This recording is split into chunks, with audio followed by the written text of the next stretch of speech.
Chapter 14. Ye are the children of the Lord your God. Ye shall not cut yourselves, nor make any baldness between your eyes for the dead. For thou art an holy people unto the Lord thy God, and the Lord hath chosen thee to be a peculiar people unto himself above all the nations that are upon the earth. Thou shalt not eat any abominable thing. These are the beasts which ye shall eat, the ox, the sheep, and the goat, the hart, and the roebuck, and the fallow deer, and the wild goat, and the pygarg, and the wild ox, and the chamois, and every beast that parteth the hoof, and cleaveth the cleft into two claws, and cheweth the cud among the beasts, that shall ye eat. Nevertheless these ye shall not eat of them that chew the cud, or of them that divide the cloven hoof, as the camel, and the hare, and the coney. For they chew the cud, but divide not the hoof, therefore they are unclean unto you. And the swine, because it divideth the hoof, yet cheweth not the cud, it is unclean unto you. Ye shall not eat of their flesh, nor touch their dead carcass.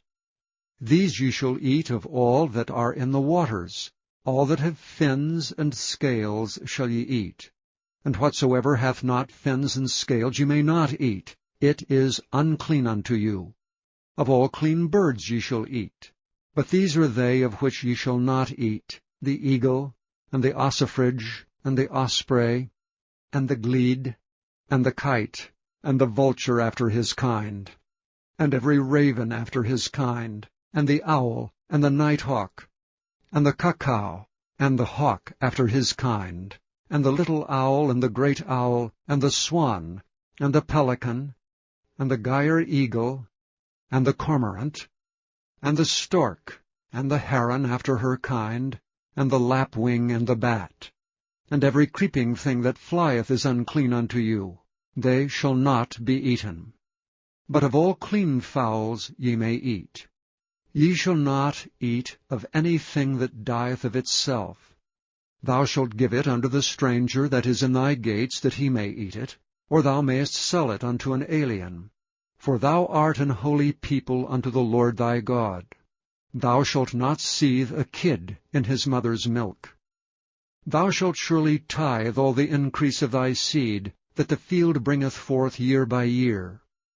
And thou shalt eat before the Lord thy God in the place which he shall choose to place his name there, the tithe of thy corn, of thy wine, and of thine oil, and the firstlings of thy herds and of thy flocks, that thou mayest learn to fear the Lord thy God always.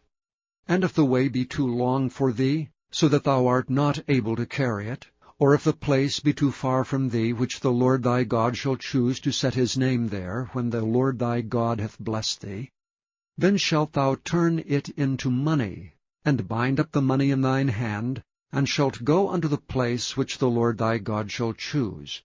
And thou shalt bestow that money for whatsoever thy soul lusteth after, for oxen, or for sheep, or for wine, or for strong drink, or for whatsoever thy soul desireth.